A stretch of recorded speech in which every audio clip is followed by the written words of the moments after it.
Hi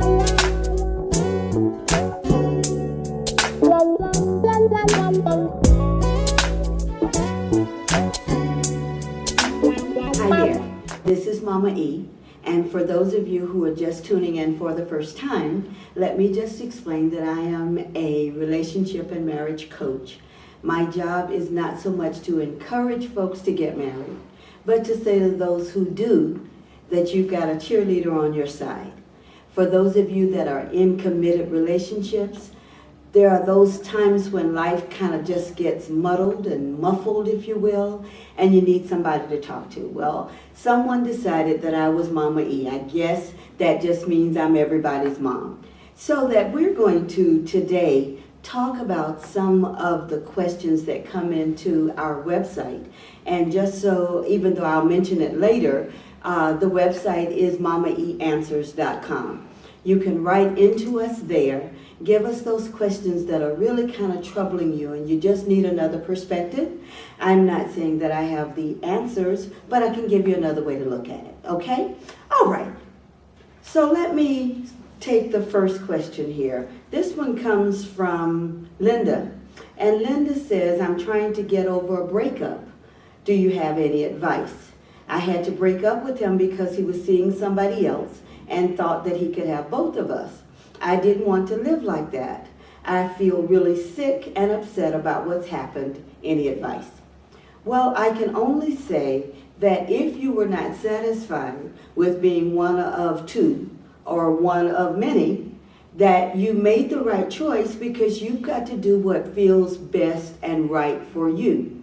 If in fact the relationship was supposed to be something that mattered, if it was in fact a relationship where both of you were honest with each other, then the fact that he chose to have someone else means that he didn't give you the opportunity to decide if you wanted to be one of two.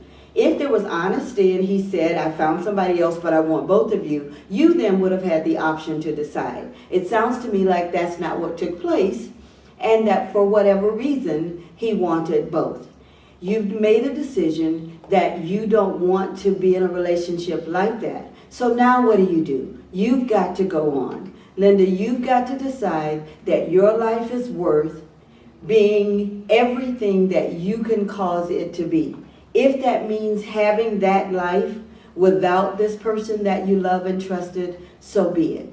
You know, I don't want to make it sound as if it's an everyday occurrence because I would not dare diminish the pain that you're feeling. But I do want you to understand that there are things that happen to us in life that don't feel good. So what you've got to decide is, okay, it was one of those things. I'm going to make the best of the life that I've got left. And I'm convinced that there's somebody out there who will be faithful, who will be true to you, and that you won't have to worry about whether or not there's somebody else in the picture.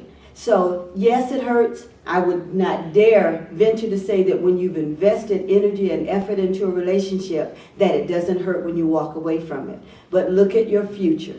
Where do you want to be 2 years from now, 5 years from now? And the time that you spend dwelling on this particular occurrence only takes time away from finding somebody who will really be there to be the to have the kind of relationship that you're hoping for. Hope this helps. If not, contact me again on the website.